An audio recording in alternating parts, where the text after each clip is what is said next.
আসসালামু আলাইকুম ওয়া রাহমাতুল্লাহি ওয়া বারাকাতুহু ইন্নাল হামদুলিল্লাহ ওয়া সলাতু ওয়া সালামু আলা রাসূলিল্লাহ ওয়া বাদ। দর্শক মণ্ডলী, সুন্দর এই সময়ে বিশ্বের যে প্রান্ত থেকে আপনাদের সকলের প্রিয় চ্যানেল আর টিভির পর্দায় আমাদের সাথে যুক্ত হয়েছেন সকলকে আন্তরিক মোবারকবাদ, প্রীতি এবং শুভেচ্ছা জানিয়ে শুরু করছি জনপ্রিয় ইসলামিক আয়োজন নিউ গিনি প্রপার্টিজ লিমিটেড নিবেদিত আল কোরআনের আহ্বানে, powered by Tasmir hair oil, co sponsor Islami Bank Bangladesh PLC এবং পুষ্পধারা প্রপার্টিজ লিমিটেড। দর্শক, সুন্দর এই আয়োজনের শুরুতেই পরিচয় করে দিচ্ছি দুজন বিজ্ঞ অতিথিদ্বয়ের সঙ্গে। আমার ঠিক ডানে রয়েছেন প্রখ্যাত আলেমদ্বীন বিশিষ্ট ইসলামী চিন্তাবিদ মোহতারাম হযরত মাওলানা আবু জাফর আনসারী। আসসালামু আলাইকুম ওয়া রাহমাতুল্লাহি ওয়া বারাকাতুহু। ওয়ালাইকুম আসসালাম ওয়া রাহমাতুল্লাহ। দর্শক, আমার ঠিক বামে রয়েছেন আরও একজন বিজ্ঞ আলোচক, ফদিলাতুল শেখ মোহতারাম মাওলানা মোহাম্মদ শফিউল্লাহ। আসসালামু আলাইকুম ওয়া রাহমাতুল্লাহ। ওয়ালাইকুম আসসালাম ওয়া রাহমাতুল্লাহ। আপনাদের দুজনকে অভিনন্দন আমাদের চমৎকার আয়োজনে। ধন্যবাদ। দর্শক মণ্ডলী, আজ সে ঐতিহাসিক দিন বদর দিবস। এই বদর দিবসে আমরা জানি স্মরণ হয়ে যায় সে বদর যুদ্ধের কথা, যে বদর যুদ্ধ সংগঠিত হয়েছিল মুসলিম এবং কাফেরদের সঙ্গে। মুসলিমদের সংখ্যা ছিল খুবই স্বল্প, মাত্র ৩১৩ জন। প্রক্ষান্তরে কাফেররা ছিল ৩ গুণের চেয়েও বেশি। কিন্তু আল্লাহ সুবহানাহু ওয়া তাআলা মুসলিমদেরকেই নিরঙ্কুশভাবে বিজয় দান করেছিলেন, যা ইতিহাসে বদর যুদ্ধ মুসলিমদের জন্য বড় একটি অর্জন ছিল। সেই বদর যুদ্ধের ইতিহাস এবং সেই যুদ্ধের শিক্ষা, কারণ, প্রেক্ষাপট, সার্বিক বিষয়গুলো আজকে জানবো ইনশাআল্লাহ তাআলা। শেখ, আপনার কাছে প্রথমে জানতে চাওয়া, বদর যুদ্ধ এটার কারণ কি ছিল, অর্থাৎ কোন কারণে বা প্রেক্ষাপটে এই যুদ্ধ সংগঠিত হয়েছিল? ইন্নাল হামদুলিল্লাহ ওয়া সলাতু ওয়া সালামু আলা আশরাফিল আম্বিয়া ওয়াল মুরসালিন ওয়া আলা আলিহি ওয়া আসহাবিহি আজমাইন, ফাবাদ। আমরা জানি নবী করিম সাল্লাল্লাহু আলাইহি ওয়াসাল্লামের জীবদ্দশায় নবুয়ত প্রাপ্তির পরে চরম একটা মুহূর্ত চলে আসছে, যখন কাফের এবং মুসলমানরা মুখোমুখি দাঁড়িয়ে যায়। আমরা সকলেই জানি, ইতিহাস সাক্ষী দেয়, আবু সুফিয়ান ব্যবসা করতে যাচ্ছিল। যে ব্যবসার মূল উদ্দেশ্য ছিল ব্যবসার যে প্রফিট হবে সেই প্রফিটটা মুসলমানদের ধ্বংসের কাজে ব্যবহৃত করা হবে, এবং এই ব্যবসার যে মূলধনটা এটা ওনার একার ছিল না, বিভিন্ন কাফের মুশরিকের কাছ থেকে চাঁদা ধরে উঠানো হয়েছিল। তাদের উদ্দেশ্যই ছিল মুসলমানদের অঙ্কুরে ধ্বংস করে দেওয়া হবে। এই নিউজটা আল্লাহ রসুল সাল্লাল্লাহু আলাইহি ওয়াসাল্লামের কাছে চলে আসে। আসার পরে আল্লাহ রসুল সাল্লাল্লাহু আলাইহি ওয়াসাল্লাম আদেশ দিলেন যে আবু সুফিয়ানকে প্রতিরোধ করতে হবে। এই আবু সুফিয়ানকে প্রতিরোধ করতে যেয়ে তখন একটা যুদ্ধের দামামা বেজে ওঠে। যে প্রচণ্ড যুদ্ধ চলছে। যুদ্ধের এক পর্যায়ে আল্লাহ রসুল সাল্লাল্লাহু আলাইহি সাল্লামের প্রিয় সাহাবা, মাত্র অল্প ৩১৩ জন সাহাবা, তিনি আল্লাহর কাছে সকরুণ ফরিয়াদ করলেন। হাত তুলতে তুলতে দুহাত এত উচ্চারণ করলেন যে মাতা নাসরুল্লাহ, কখন আল্লাহর সাহায্য আসবে। হাদিসে বর্ণিত আছে যে আল্লাহ রসুলের গায়ের চাদর মুবারক জমিনে পড়ে যাচ্ছিল। আবু বকর রাদিয়াল্লাহু তাআলা আনহু পিছন থেকে চাদর তুলে দিচ্ছেন এবং আল্লাহ রসুলকে বলতেছেন, ইয়া রাসূলুল্লাহ, অবশ্যই আপনার ডাক আল্লাহ রাব্বুল আলামিন শুনেছেন, সাহায্য করবেন। কোরআনের কারিমে বর্ণিত হয়েছে আল্লাহ রাব্বুল আলামিন প্রথমে ৩০০০, ৪০০০ এইভাবে পর্যায়ক্রমে, ওয়ালাকাদ নাসরাকুমুল্লাহু বিবাদরিন ওয়া আনতুম আযিল্লা। কি সুন্দর কথা যে তোমরা ছিল একদম দুর্বল, আল্লাহ রাব্বুল আলামিন তোমাদের সংখ্যাগরিষ্ঠ বিজয় দান করলেন, স্মরণ করিয়ে দিচ্ছেন। আবার এক পর্যায়ক্রমে ফেরেশতারা আসতেছে, যুদ্ধ হচ্ছে। যুদ্ধ হতে হতে দেখা যায় আল্লাহ রসুলের সাহাবা তো কম আর তাদের সংখ্যায় বেশি, কিন্তু আল্লাহ রসুলের সাহাবা যারা আছেন রাদিয়াল্লাহু আনহুম ওয়া রাদওয়ান, যাদের ব্যাপারে আল্লাহ রাব্বুল আলামিন সন্তুষ্ট, তারাও আল্লাহর প্রতি সন্তুষ্ট। এদেরকে হারিয়ে দিতে তো আল্লাহ পারেন না। তাদের সংখ্যা কম হতে পারে, কিন্তু তারা তো আল্লাহর কাছে প্রচণ্ড সম্মানের, আল্লাহর কাছে ভালোবাসার। এই জন্য আল্লাহ রাব্বুল আলামিন তাদের সাহায্য করলেন। এবং যুগে যুগে এটাই হচ্ছে আমাদের শিক্ষা। আমরা জানি রোজার ভিতরে কেউ যদি কোনো কথা বলে, ঝরগা করতে আসে, বলতে হয় ইন্নী সাইম, আমি রোজাদার। সেখানে কথা তো বটে, যুদ্ধের মতো একটা অবস্থান তৈরি হয়ে, তার মানে কি, অন্যায় দেখলে রোজা আর নামাজ কথা নাই, প্রতিরোধ করতেই হবে। নিঃসন্দেহে চমৎকার কয়েকটি পয়েন্ট বলেছেন। আবারও আসবো আপনার কাছে ইনশাআল্লাহ। মোহতারাম মাওলানা শফিউল্লাহ, আপনার কাছে জানতে চাও, বদর যুদ্ধ এটার প্রেক্ষাপটে আরও আমরা বেশ কিছু কারণ জানি, কি কি কারণে মূলত এই যুদ্ধ সংগঠিত হয়েছিল যদি? নিশ্চয়ই আমরা বদর যুদ্ধটা ইসলামের ইতিহাসের একটি স্মরণীয় এবং এটা তাৎপর্য অত্যন্ত গুরুত্বপূর্ণ। বদর যুদ্ধের প্রেক্ষাপট আমরা যদি বিবেচনা করি, আমরা দেখতে পাবো যে রাসূল সাল্লাল্লাহু আলাইহি ওয়াসাল্লাম যখন মক্কা থেকে হিজরত করে মদিনায় আসলেন, মদিনায় এসে কিন্তু তিনি বসে থাকেননি। শুধুমাত্র যে মদিনায় আশ্রয় গ্রহণ করছেন তা না, মদিনায় একটা ইসলামী রাষ্ট্র গঠনের জন্য যে কাঠামোগত পরিবর্তন, মদিনায় বিভিন্ন গোত্রের সাথে আলাপ আলোচনা, মদিনায় শততা বিভক্ত জাতিকে তিনি ঐক্যবদ্ধ করে ফেললেন। ঐক্যবদ্ধ করে ফেলে একটি শক্তিশালী রাষ্ট্র হিসেবে আত্মপ্রকাশ করতে যাচ্ছিলেন। কুরাইশরা তখন দেখলো যে আমরা তাকে তাড়িয়ে দিলাম, সে যাতে শক্তিশালী হতে না পারে, সে যাতে ধ্বংস হয়ে যায় এজন্য, কিন্তু সে ওখানে যে রাষ্ট্র গঠন করতেছে শক্তিশালী হয়ে যাচ্ছে, মানে আরও বেশি শক্তিশালী হয়ে যাচ্ছে। এবং সে যদি এইভাবে ক্রমান্বয়ে শক্তি বৃদ্ধি করতে থাকে তাহলে আমাদের ধ্বংস অনিবার্য। এবং আশপাশ থেকে গোত্রসমূহের লোকেরা ইসলাম গ্রহণ করতেছে, ইসলামের পরিধি বাড়তেছে। ইসলামের পরিধি যদি এরকম বাড়তে থাকে তাহলে ইসলাম দিকে দিকে ছড়িয়ে পড়বে, সাথে কুরাইশের লোকগণও ইসলাম গ্রহণ করবে। এই বিভিন্ন প্রেক্ষাপটে কুরাইশরা চিন্তা করলো যে আমাদের এখনই সময় এটা ছোট অবস্থায় ধ্বংস করে দেওয়ার জন্য, ইসলামকে ধ্বংস করে দেওয়ার জন্য, এবং রাসূল সাল্লাল্লাহু আলাইহি ওয়াসাল্লামকে হত্যা করার তারা নীল নকশা প্রণয়ন করলো। এই নীল নকশার অংশ হিসেবেই তারা বাণিজ্য কাফেলা নিয়ে সিরিয়ায় গিয়েছিল এবং সিরিয়া থেকে তারা বিপুল পরিমাণ অস্ত্রশস্ত্র সংগ্রহ করার উদ্দেশ্যেই সেখানে বাণিজ্য করতে গিয়েছিল। চমৎকার বলছিলেন। আসলে দর্শক, আমরা জানি বদর যুদ্ধ যেটার কাফেরদের মূল উদ্দেশ্য ছিল ইসলামকে চিরতরে এই পৃথিবী থেকে নিঃশেষ করে দেওয়া এবং মুসলিমদেরকে একেবারে নিঃশেষ করে দেওয়া, যেন তারা আর মাথা উঁচু করে না দাঁড়াতে পারে।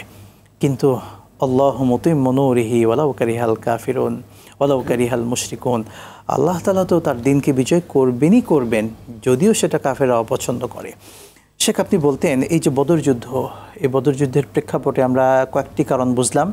একটি হচ্ছে ইসলামকে শেষ করে দেওয়া। একই সাথে বদর যুদ্ধে যারা মদিনার ছিল তাদেরও কি, অর্থাৎ মদিনার যারা ইহুদি ছিল তাদের কোনো ইন্ধন ছিল কিনা এই যুদ্ধের মধ্যে? মদিনা থেকে আল্লাহ রসুল সাল্লাল্লাহু আলাইহি ওয়াসাল্লাম তো মদিনাতে অবস্থান করছেন। মদিনায় যারা ইহুদি ছিল, ইহুদিরা তো মুসলমানদের চিরশত্রু নিঃসন্দেহে। সেই পৃথিবীর মানে ইহুদিদের দুনিয়ায় আসার পর থেকে এ পর্যন্ত এবং কিয়ামত পর্যন্ত, ওরা ধ্বংস না হওয়া পর্যন্ত শুধু মুসলমানদের, ওরা মানবতা এবং ভালো কাজের শত্রুতা ওরা করে আসছে এবং করবে।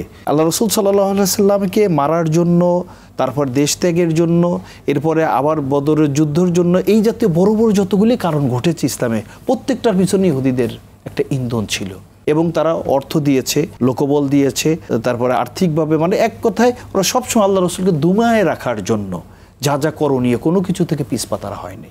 কারণ তাদের কিন্তু একটা বড় বিষয় ছিল যে মুহাম্মদ সাল্লাল্লাহু আলাইহি ওয়াসাল্লাম যদি এখানে শক্তিশালী হয় তাহলে আমাদের গদি এটা কিন্তু সরে যাবে, নষ্ট হয়ে যাবে, মানে এখানে ক্ষমতার একটা ব্যাপার চলে আসছে। তারা জানো যে মুহাম্মদ সাল্লাল্লাহু আলাইহি ওয়াসাল্লাম শুধুমাত্র একজন তথাকথিত নবী নয়, তিনি যেমন নবী, রাসূল, তিনি সেরা যোদ্ধা, তিনি সেরা দেশনায়ক, তিনি সেরা সংস্কারক, সব কিছু সেরা হওয়ার এটাও আর একটা ইহুদিদের কাছে দোষের কারণ হয়ে দাঁড়িয়েছিল। এবং তিনি সেরা কেনই বা হবেন না, আল্লাহ রাব্বুল আলামিনের পক্ষ থেকেই তো তিনি মনোনীত। এবং আমাদের বাবা হযরত ইব্রাহিম আলাইহিস সালাম যখন কাবাঘর নির্মাণ করলেন, নির্মাণ করার আগে কোনো পারিশ্রমিক চান নাই, নির্মাণ করার পরে চিন্তা করলেন এত সুবর্ণ সুযোগ, তিনি আল্লাহর কাছে চাইতে শুরু করলেন, রব্বানা ওয়াবআস ফীহিম রাসূলা। এই রাসূল বলতে আপনার আমার নবী মুহাম্মদুর রাসূল সাল্লাল্লাহু আলাইহি ওয়াসাল্লামকে তিনি বুঝিয়েছেন। এবং ইয়াতলু আলাইহিম আয়াতিকা ওয়া ইউআল্লিমুল কিতাবা ওয়াল হিকমা, এই যে কথাগুলো আসছে আল্লাহ রাসূল এগুলি করবেন এবং এর একটা শত্রুতা তো ইহুদিরা করবেই। এই জন্য ইহুদিদের বিপক্ষে, ইহুদিদের অপোজিটে আমাদের স্ট্রং থাকা জরুরি। নিঃসন্দেহে এটা সবসময় কিয়ামত পর্যন্ত মান তাশাব্বাহা মিনহুম ফাহুয়া মিনহুম। শুকরান, জাযাকাল্লাহ। শেখ, আমরা আপনার কাছে আরেকবার আসতে চাই। বদর যুদ্ধ নিয়ে চমৎকার কিছু পয়েন্ট বলেছেন যে যুদ্ধের কারণ আমরা জানলাম।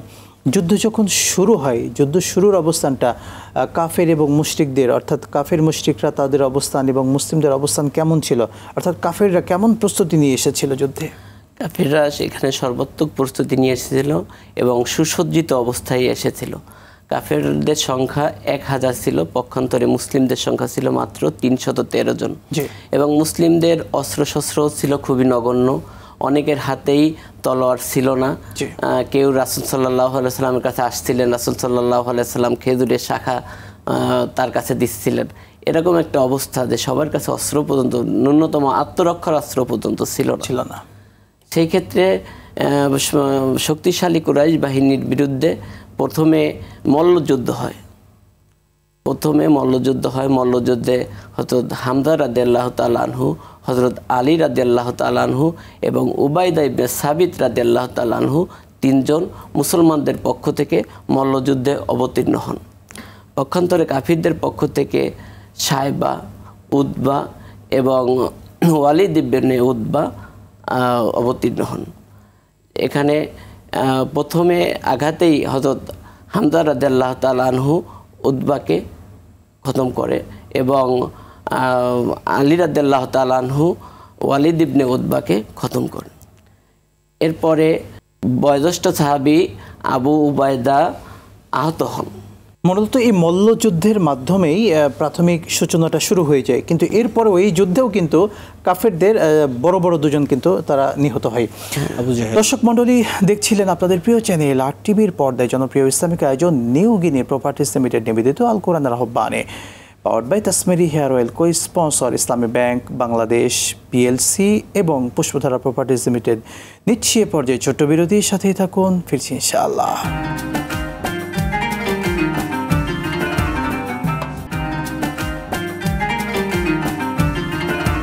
বিরতির পর আরও একবার স্বাগত জানাচ্ছি আপনাদের প্রিয় চ্যানেল আর টিভির পর্দায় জনপ্রিয় ইসলামিক আয়োজন নিউ গিনি প্রপার্টিজ লিমিটেড নিবেদিত আল কোরআনের আহ্বানে, powered by Tasmeri hair oil, co sponsor Islami Bank Bangladesh PLC এবং পুষ্পধারা প্রপার্টিজ লিমিটেড।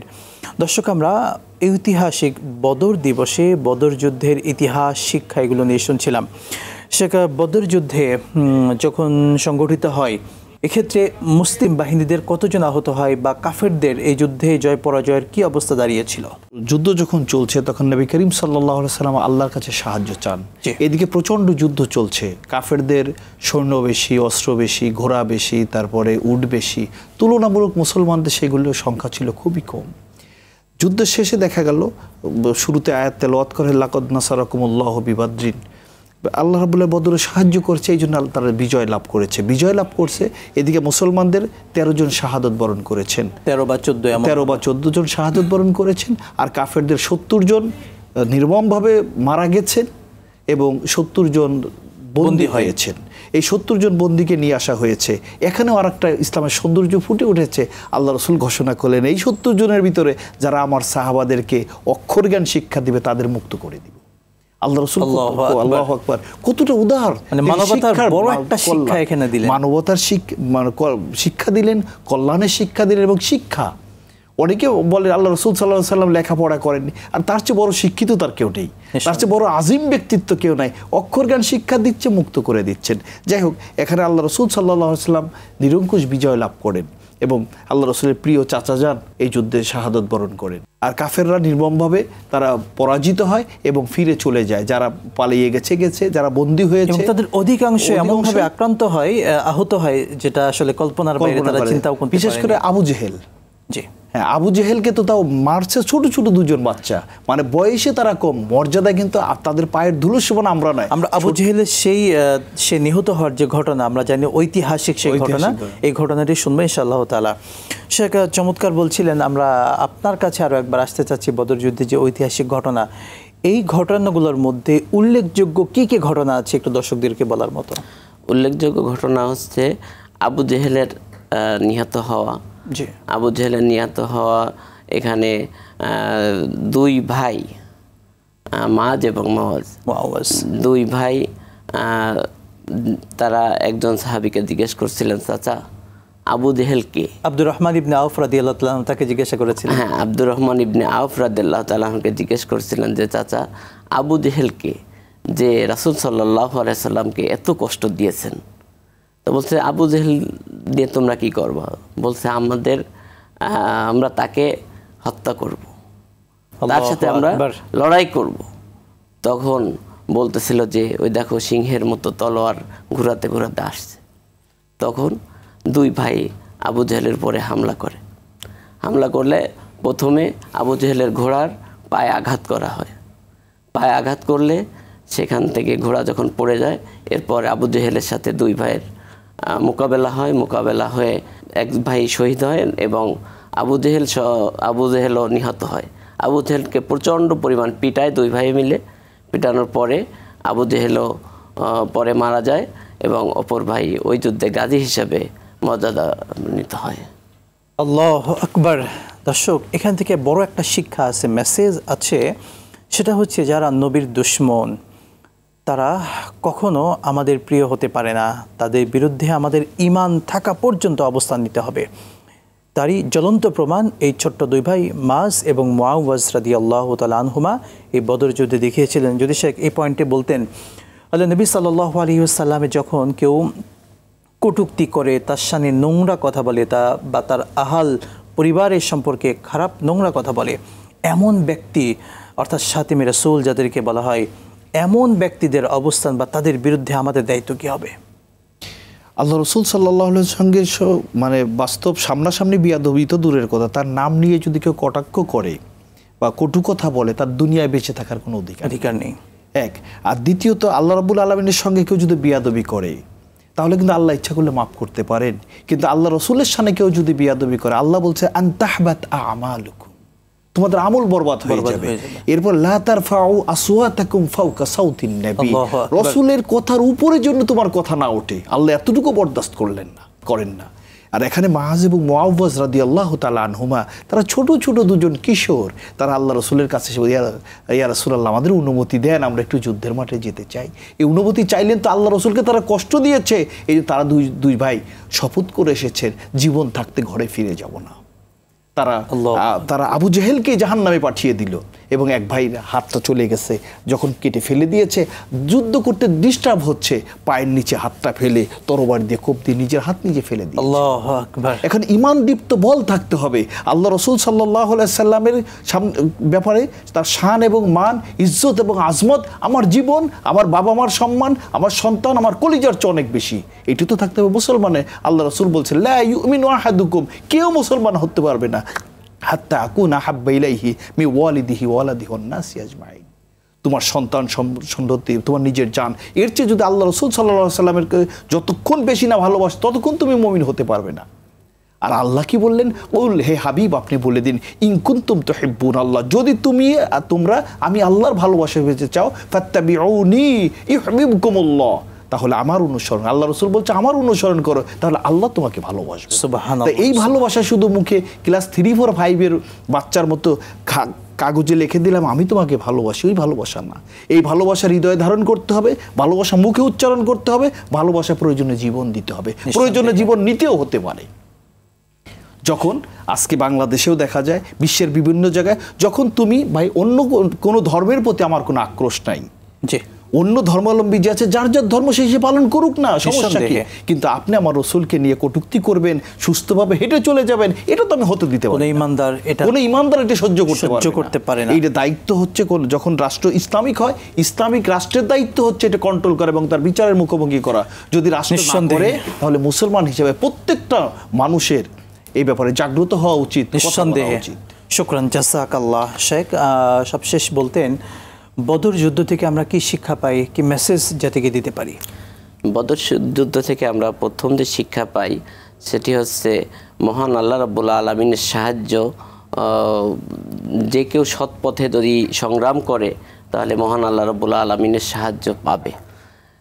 এবং দ্বিতীয় যে শিক্ষা আমরা পাই সেটা হচ্ছে আমাদের সত্যের পথে থেকে মিথ্যার বিরুদ্ধে দৃঢ়ভাবে অবস্থান করতে হবে, সে মিথ্যা যত বড়ই শক্তিশালী হোক না কেন। রাসূল সাল্লাল্লাহু আলাইহি ওয়াসাল্লাম সেটি দেখিয়েছেন যে আমাদের মুসলিমদের সংখ্যা ছিল 313 এবং পক্ষান্তরে কাফিরদের সংখ্যা ছিল 1000-এর 1000। সেখানে যে অত বড় শক্তির বিরুদ্ধে তিনি কিন্তু পিছপা হননি, নিঃসন্দেহে তিনি পিছপা হননি। এবং এরপরে যে শিক্ষা পাই সেটা হচ্ছে দোয়া। রাসূল সাল্লাল্লাহু আলাইহি ওয়াসাল্লাম, সাহাবীরা যুদ্ধ করতেছেন, রাসূল সাল্লাল্লাহু আলাইহি ওয়াসাল্লাম দোয়া করতেছেন, আল্লাহর কাছে দোয়া চাচ্ছে। এই দোয়ার শিক্ষাটাও আমাদের অন্যতম। নিঃসন্দেহে বদর যুদ্ধের অন্যতম শিক্ষাটা ছিল যে আল্লাহ নবী সাল্লাল্লাহু আলাইহি ওয়াসাল্লাম এই কঠিন পরিস্থিতি, যে মুসলিমদের সংখ্যা এত কম, কাফেরদের কত সংখ্যক দেখাচ্ছে, দর্শক এই পরিস্থিতিতে আল্লাহ নবী সাল্লাল্লাহু আলাইহি ওয়াসাল্লাম যে দোয়া করেছিলেন, যে ইতিহাসে একেবারে স্বর্ণাক্ষরে লেখা থাকবে এই ইতিহাসগুলো, যে ইমানদার যখনই কঠিন থেকে কঠিন বিপদে পড়বে আল্লাহর কাছে হাত তুলে দোয়া চাইবে, রব্বে করিম সে বান্দাকে ফেরাবেন না যেভাবে আমার নবীকে বদর যুদ্ধে একেবারে প্রথমে 1000, এরপরে 3000, এরপরে 5000 ফেরেশতা দিয়ে সহযোগিতা করেছেন। সুবহানাল্লাহ। সুতরাং আমরা ইমানদাররাও এই আশা রাখি রব্বে করিম আমাদেরকেও এই কঠিন থেকে কঠিন মুহূর্তে যদি রবের কাছে দোয়া করি, আমাদেরকে যেভাবেই হোক আমাদেরকে সহযোগিতা করবেন ইনশাআল্লাহ তাআলা। দর্শক মণ্ডলী, বদর যুদ্ধের শিক্ষা আমাদের জীবনে আমরা লালন করি আসুন। রব্বে করিম আমাদেরকে তৌফিক দান করুন, আল্লাহুম্মা আমিন। আজকের মতো বিদায় নিচ্ছি এবং দেখছিলেন আপনারা আপনাদের সকলের প্রিয় চ্যানেল RTVর পর্দায় জনপ্রিয় ইসলামিক আয়োজন নিউ গিনি প্রপার্টিজ লিমিটেড নিবেদিত আল কোরআনের আহ্বানে, powered by Tasmeri hair oil, co sponsor Islami Bank Bangladesh PLC এবং পুষ্পধারা প্রপার্টিজ লিমিটেড। বিদায় নিচ্ছি, দেখা হবে আবারও। আসসালামু আলাইকুম ওয়া রাহমাতুল্লাহি ওয়া বারাকাতুহু।